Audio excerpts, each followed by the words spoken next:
Que la paix de Jésus-Christ soit dans le cœur des enfants de Dieu. Le Seigneur a parlé beaucoup en parabole. Et il est écrit dans Proverbe, tournez-vous pour écouter mes réprimandes.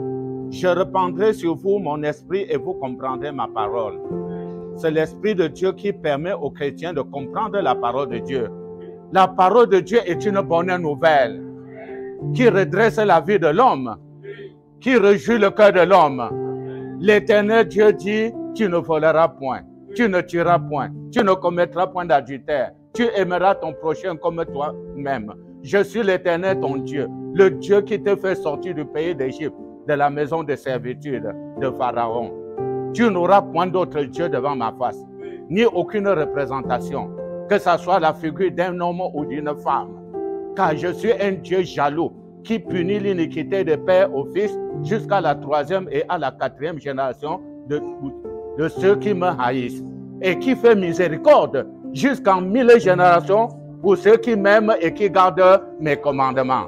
C'est pour que vous compreniez que la parole de Dieu est une bonne nouvelle. Jésus est venu pour s'aimer la bonne nouvelle sur la terre. Vous voyez? Mais Satan est venu s'aimer aussi le livret. Ne permets pas que ton cœur soit comme le long du chemin. Cherche à comprendre la parole de Dieu. Ce que le Seigneur veut que tu fasses.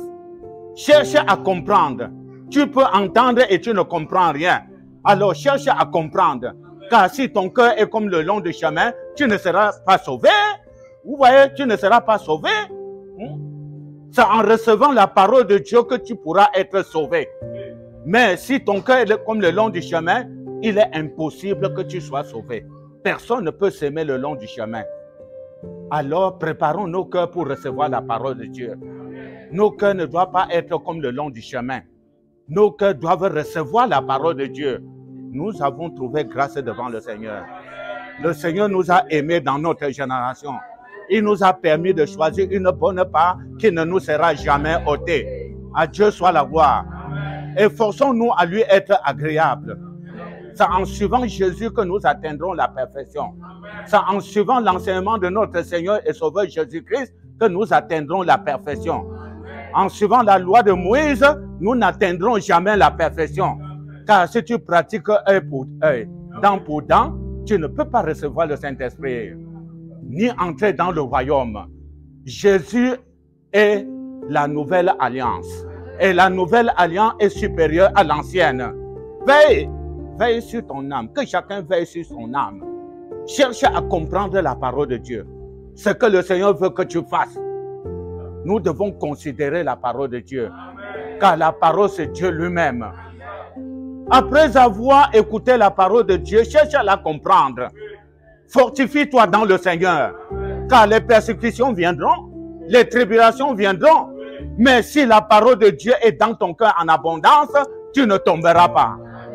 Tu n'abandonneras pas la foi. Tu ne quitteras jamais l'église. Cherchons à comprendre la parole de Dieu. Veillons pour que la parole de Dieu demeure dans nos cœurs. À Dieu soit la gloire. Car c'est la parole de Dieu qui purifie le cœur.